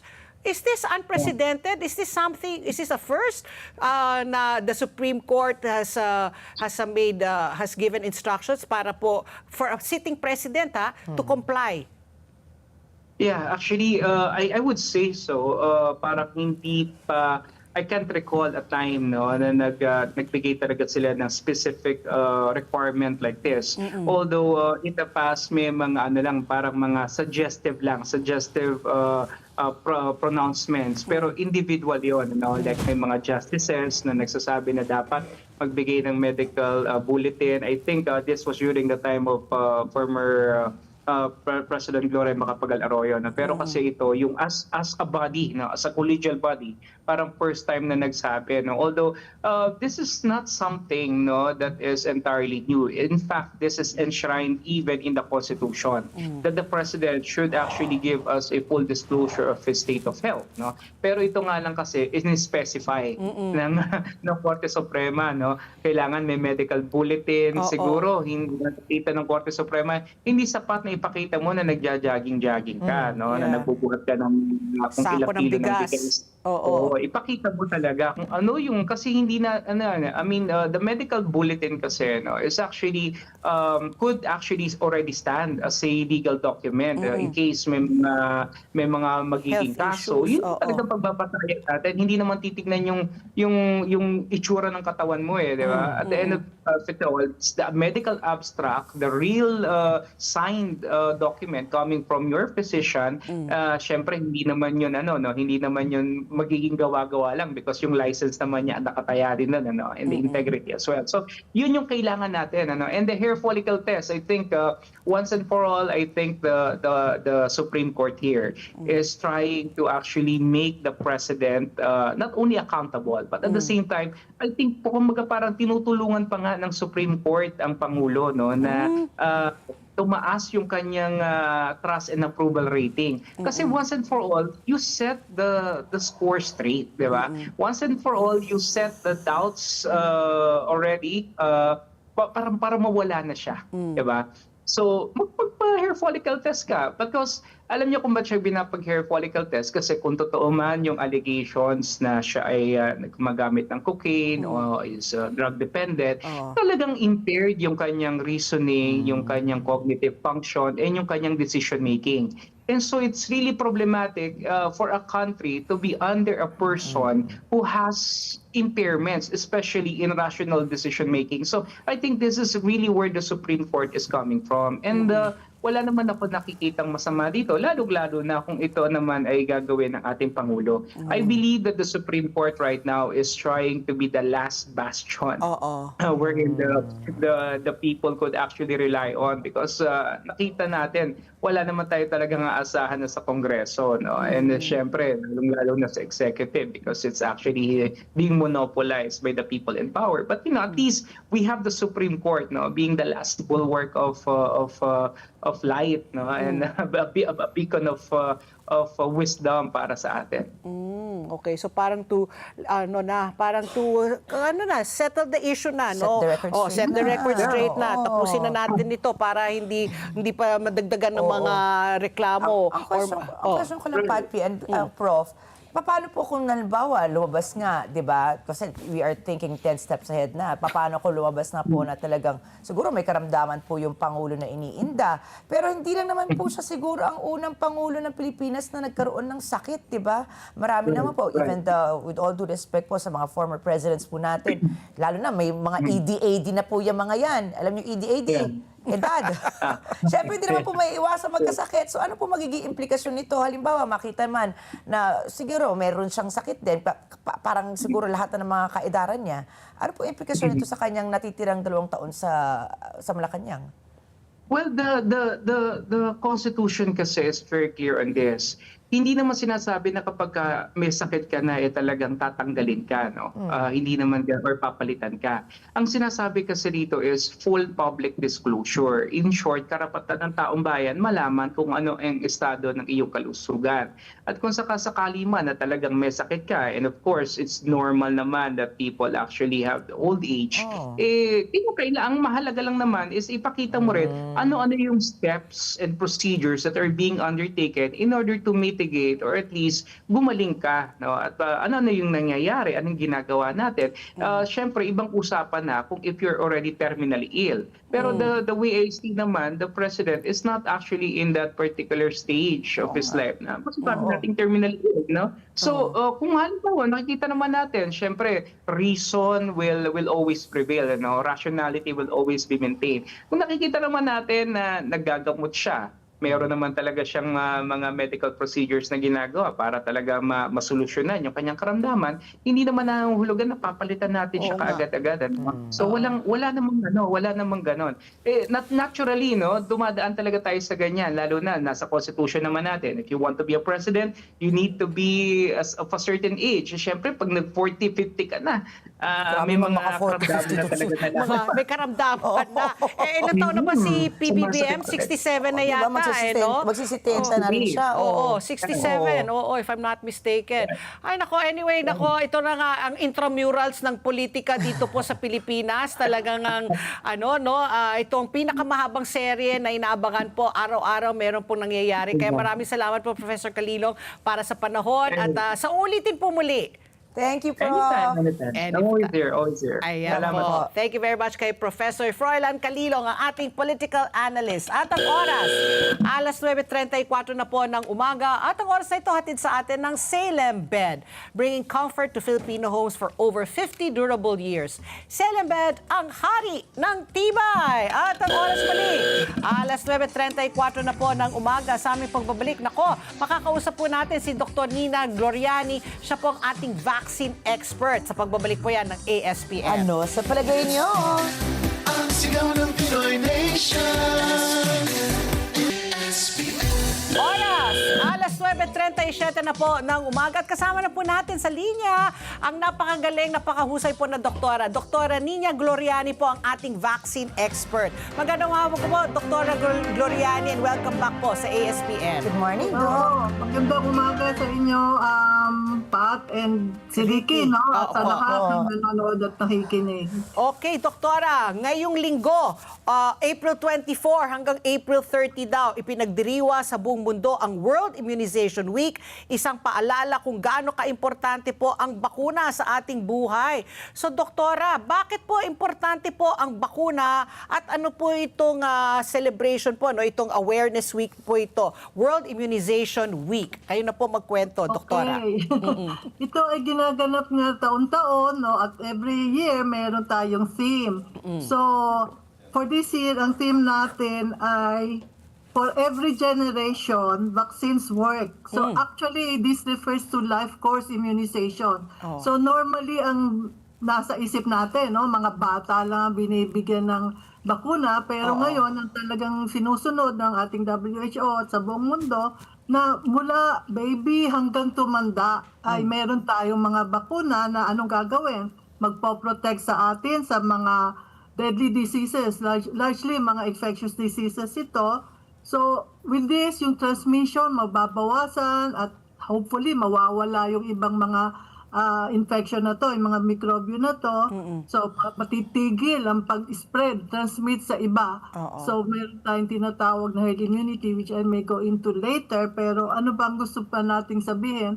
Sa buong mundo ginagawa nga to, pero at the level ng mga national territories, no, like sa Philippines, medyo iba yung ating theme for this year. Ano po? Ang theme natin ay bakuna at proteksyon ni baby ay akin. My responsibility. So medyo nakatuon sa mga baby o mga children kasi medyo nagkukulang tayo sa datos, no? Dapat tumaas pa sana yung ating immunization coverage, kaya ginagawa ng ating pamahalaan, ng ating DOH na mapaigting pa yung pagkabakuna sa grupo na ito. Ayun, sa mga babies muna tayo. Sa Philippine setting, baby vaccination ang ating ang ating is-focus on. Okay, Ricky po. Ayan, ako po talaga talagang po ako ng bakuna talagang ako'y naniniwala sa pagbabakuna, no? Yung pinag-uusapan po namin ni Pat P, nung kami ay maliliit pa yung mga anak po namin, talaga yung baby book po nila. Talaga ngayon po yung isa sa kinakarir. Oo, pinaprotect po namin. Sa akin po, nasa safe ko pa po at that time, ano. Pero ito po, no, nung 2020, alam po natin, nagkaroon po tayo ng pandemya. Ngayon po, 6 years after, marami po mga lumalabas na mga issue po tungkol sa pagbabakuna doon. Siguro, Doc, this is a very good time para po siguro mapaliwanagan po ating mga taga-subaybay. Because when I research po, marami po mga online claims about infertility, DNA alteration, long-term damage. Meron po bang actual na datos 6 years after kung nagkaroon nga po ba ng ganitong mga side effects and long-term effects mula po sa COVID vaccine? Marami po dito sa mga myths ang tawag natin dito ay na-debunk na, no? Wala pong pruweba na nangyari yung mga yon. So na-explain naman po scientifically na hindi maaring mangyari lalo yung integration ng DNA. Wala naman pong DNA yung most of the vaccines. Tapos kung meron man pong DNA na vaccines, nakita rin po na hindi ito nakakapag-integrate sa ating katawan, sa ating cells. So yun. Okay. Marami pa pong iba, autism, kung ano-ano, lahat po na-debunk na yan. Paulit-ulit na nga lang po. Good to So, okay, Doktora, if we're focusing on babies ngayon po, no, ano mga dapat alalahanin ng mga mommies, pati daddies na rin, na dapat yung importansya po na mapabakuna na po ang kanilang mga sanggol? Ilang taon? Or dapat ba prenatal pa lang, meron na pong mga vaccines na dapat natin na ano po, para po, although we've talked about this a lot of times already, pero sabi nga natin, no, talagang bumaba po yung bilang ng mga nagpapabakuna dahil nga sa Dengvaxia debacle, tapos ito nga nangyari sa COVID-19. So kayo po, yung importansya, baka po sakali mayroon po tayong mapapalit na isip dyan tungkol sa mga bakuna. Okay. Well, simula pa lang sa prenatal period pa lang, importante na ang mother ay nabibigyan ng bakuna, tetanus especially, no? Although pwede din yung flu at mayroon pang iba, actually yung yung mga DPT para, alam mo mayroon tayong tinatawag na maternal antibodies. Yun yung pag na-injectionan yung nanay, yung pregnant woman, pwedeng yung mga antibodies na nabuo sa kanya ay maipapasa sa mga bata. So, importante yon. Of Yeah. course, kapag na-deliver na, andyan na yung bata, no, nanganak na, no, ang unang-unang binibigay ay at sa hospital pa lang dapat yung BCG. So may tayo talagang list ng mga recommended vaccines over time. So iba't ibang panahon, ilang buwan na ang bata, ibibigay yun. So ano yung mga yan? May DPT, diphtheria, pertussis, tetanus, may polio, may measles later during life. So importante na ma-schedule yon. Alam ng mga nanay kailan dapat ibigay. So, kung hindi nila alam, pwede sila magpunta sa health center para maintindihan kung paano ito. Kasi kailangan kompleto ang pagbabakuna Oo. para mas effective. And yung magandang balita po dyan, di ba, Doktora, libre po ito sa mga health center, di ba? Itong mga bakunang ito. Oo, libre. Yung routine immunization. At meron pa tayo ngayon mga catch-up, yung mga hindi nakapag-bakuna noon, bibigyan din. Okay. Okay, so Doc, siguro para maengganyo nyo po yung mga magulang na may pangamba nga po dito sa pagpapabakuna ng kanilang mga anak, baka pwede po nating ilatag kung ano po yung mga sakit na pwede maiwasan ng kanilang mga anak kapag po nagpabakuna na habang bata pa. Okay, sa mga bata, ito, yung TB, BCG po ito. Yung una, no? Tapos meron tayong hepatitis B, meron tayong sa polio, na pwedeng yung pinapatak lang, oral, o may injectable din po ito. According to our recommendations, meron na pong dapat na yung injectable, bukod doon sa oral polio. Yung diphtheria, pertussis, tetanus, ito po napakatagal na binibigay. Siguro sa amin pa. May edad na, no? Nung bata pa kami. Pero ngayon, medyo nagkukulang yata nga. Nagkakaroon ulit. Lumalabas ulit itong mga sakit na ito dahil mababa nga ang immunization coverage dito. So measles, napaka-importante po ng measles sa atin. Nagkakaroon nga po ng mga outbreaks sa ibang mga probinsya. Measles, mumps, rubella, tetanus, ayun, yung HIV, kasama doon sa pentavalent, yung 5 ang laman. Kasi ang 5 yung DPT, 3 na yung DPT, diphtheria, pertussis, tetanus, may HIV, Haemophilus influenza type B. Ito po ay, bacteria naman ito na mga less than 6 months old ang mga na mas affected, no? So, pwede itong magka-respiratory illness at pwede rin magka-meningitis. So medyo yun ang binabantayan natin doon. Then yung panlima doon sa penta ay yung hepatitis B vaccine. Although meron ding pwedeng mono, siya lang, mag-isa ang ibibigay. So yun ang mga ibibigay sa mga batang ito. And then habang lumalaki, sana merong rubella pa, measles, mumps, rubella, towards yung 1 year na old na bata. Tapos, isama ko na rin yung adolescent kasi importante yung HPV vaccine sa mga babae. Sa mga babae. Although pwede rin ng mga lalaki kasi sila naman ang transmit. Pero mas binabantayan natin yung protection nitong HPV vaccine sa cervical cancer. Dok, totoo ba na meron na daw pong bakuna laban sa dengue? Kasi yan po talagang kinakatakutan ko na sakit di ba? Di ba pag ikaw too late daw, pag nagdugo na daw ilong mo, parang too late na, bye-bye na daw. Meron na po ba talagang bakuna laban sa dengue? Yes, di ba nagkaroon tayo ng konti problema noon, yung unang generation. Pero meron na tayong second generation vaccine na tinatawag. So ang meron nag-apply sa atin ay yung Qdenga, na ito ay bagong generation na vaccine na mas may halos siguro 7-8 years na data on safety and efficacy or yung protection na binibigay niya. Maganda po yung data niya na pag-aralan na namin at hinihintay na lang namin na maaprobahan ng ating Department of Health, ang ating FDA. So maraming mga countries na ang nakapag-approve nito. I think more than 40 countries na and baka close na to 50 at this time. Ang pinakahuli ay ang Australia. Sana po ay magamit natin ito kasi tapusin na natin, close na natin yung episode noon. Meron po mga ibang doon. Kaya nga merong continuous research. Tuloy-tuloy po ang ating pananaliksik, pag-trial sa mga bagong vaccines na nadidevelop para nga mas safe, mas effective sila. And so far, yun nga, 8 years na data. Maganda po. Oo, very nice. No? Very encouraging. Sana nga, let's put behind na yung vaccine. Mag-move on na tayo talaga. Kasi nga, marami pong mga...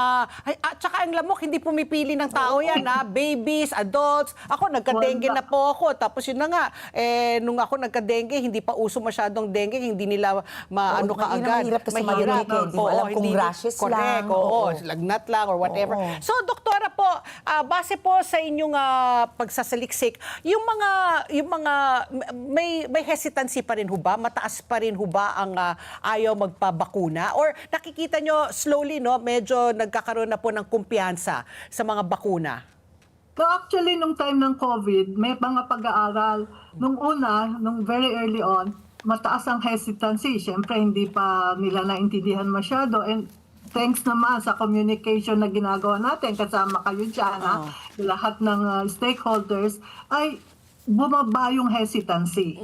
So, sa ngayon, I believe na mas alam na ng mga magulang at ng mga maraming stakeholders na importante talaga ang bakuna para sa protection. Hindi lang protection, health-wise, economic din po yan. Kasi pag nagkasakit, mas mahal kaysa prevention. Yung sinasabi natin, an ounce of prevention is worth a pound of cure. No? Importante po yun. But doktora, may follow-up question because of, I don't know kung may relation ito, no? Pero marami na pong nagsasabi, nagdo-domino effect na po yung Middle East crisis. Yung supply po ng ating mga bakuna po, patuloy pa rin po kasi nga, lalo ng libre yan sa health center, sabi nga natin, a pound of cure is better than an ounce of prevention is better than a pound of cure talaga. Kailangan ko magpabakuna ng memory loss. Ano po, doktora? Wala namang tayong problema pagdating po sa supply? Okay. Ang supply naman, hindi lang dahil dito sa oil crisis, no? Meron din supply na kung minsan yung pag-develop o pag-manufacture ng vaccines ay hindi enough. May kakulangan sa supply. Hindi dahil sa ano pang mga issues, kundi yung mismong gumagawa. Correct. Hindi marami. Kunwari yung ating oral polio vaccine ay medyo may problema po. Mahirap kumuha ngayon ng supplies dahil konti na ang gumagawa. Kasi all over the world, lumipat na po sa injectable yung IPV na tinatawag towards yung global eradication ng polio na sinasabi natin. So yun po. And, but I think the government is trying its best na mapunan lahat ng pangangailangan natin. And recently nga, naumpisahan naman yung sa measles and rubella na catch up. So doon, maraming supply ang kailangan. Natapos yun sa Mindanao and Visayas ng I think January, February, or even until early March. And then itong June po, pagdating, ay dito naman sa Luzon gagawin yung catch-up na yon. So in terms of supply for those, meron naman po, and siguro kailangan hindi ng mga tao na gamitin kasi po, pag alam nating nagagamit, mas siguro, mas makakakuha tayo ng supply. Tsaka hindi nasasayang, no? Hindi nag-expire. Hindi mag-expire. Correct. Yes, Ayan, ako, sige, doktora, sana po talaga, no, mas talaga tumaas pa ang kumpiyansa ng lahat po ng mga Pilipino laban po sa sakit. Nakakatulong po talaga itong mga bakuna. Ito ay para sa ating kalusugan, magandang kalusugan. Maraming salamat po, Doktora Gloriani. Thank you, Pat Enrique. Ayan po. Thank you very much muli kay Doktora Nina Gloriani, ang ating vaccine expert. At ang oras, alas 9:51 na po ng umaga at magbabalik pa po ang ASPS. Ano sa palagay nyo? Ang sigaw ng Pinoy Nation. Ayan, at bago kami magpaalam ni Ricky Girl, today is a Thankful Thursday. Sana lahat po tayo, bago tayo matulog mamayang gabi, isipin natin kung ano mga dapat natin pasalamatan. Actually, in fairness ngayong araw na to, talagang napakarami nating binalita na pwede natin sabihin na we have to be thankful for. Na lang, yung refund po natin sa ating Meralco bill. Meralco, oo. Tapos diba? ano pa? Pero pag ikaw ay Duterte, thankful ka ba? Hindi, ang hirap maging Duterte ngayon. Ang hirap maging Duterte ngayon talaga. Imagine mo, no? Oo. Imagine mo yung pinagdadaanan ng pamilya din nila, no? Oo. talagang mula Netherlands Oo. hanggang dito sa Pilipinas. Kaya Talagang nga, ang dami. ating ano rin talaga, dapat talaga rin tayo, pumili talaga rin tayo ng mga magagaling, na mga, ano yung mga ihahalal natin, di ba? Lalo na sa pagdating ng 2028. Nag-uumpisa pa lang yan sa November because of the Barangay SK. Oo Doon nga, pa no? lang, Oo. di ba? Kasi yung nakikita na natin, ayan, pataas na ng pataas yung mga hangarin nila. Kaya dapat sa umpisa pa lang, maganda na po yung pagpipili natin ng ating mga liderato. Okay, before we say goodbye, happy birthday, happy 50th anniversary po sa Radyo Agila DZEL. 1260 kilohertz sa Lucena. Naku, Ang yan layo ang- sa oo. Lucena, Seri Bayan. Oo. Nako, sa lahat po na nag-anniversary, ikaw, wala ka bang listahan Wala ngayon? nga ako listahan ngayon, pero ito, lagi nanonood sa atin ang ating kaibigan, journalist siya. Ito yung pinakabatikan naman na komentarista doon sa Saan? Bicol. Sa Si EJ Bicol. Guazon. Ayan, ini-screenshot pa niya tayong dalawa. Kaya ayan, salamat happy sa inyong viewing panonood. po. Sa mga lahat na ating taga-subaybay dyan sa Bicol Sa region. Bicol. Napakalaki pala ng Bicol Oo, region. laki ano? talaga niyan, di ba? The Oo. land of Sili. You're so silly, Patty. I'm so silly. Okay, Ricky Gail. At syempre po, tandaan na dito sa ASPN, mahalaga ang inyong palagay. Mahalagang bahagi yan ng paghahanap natin sa katotohanan.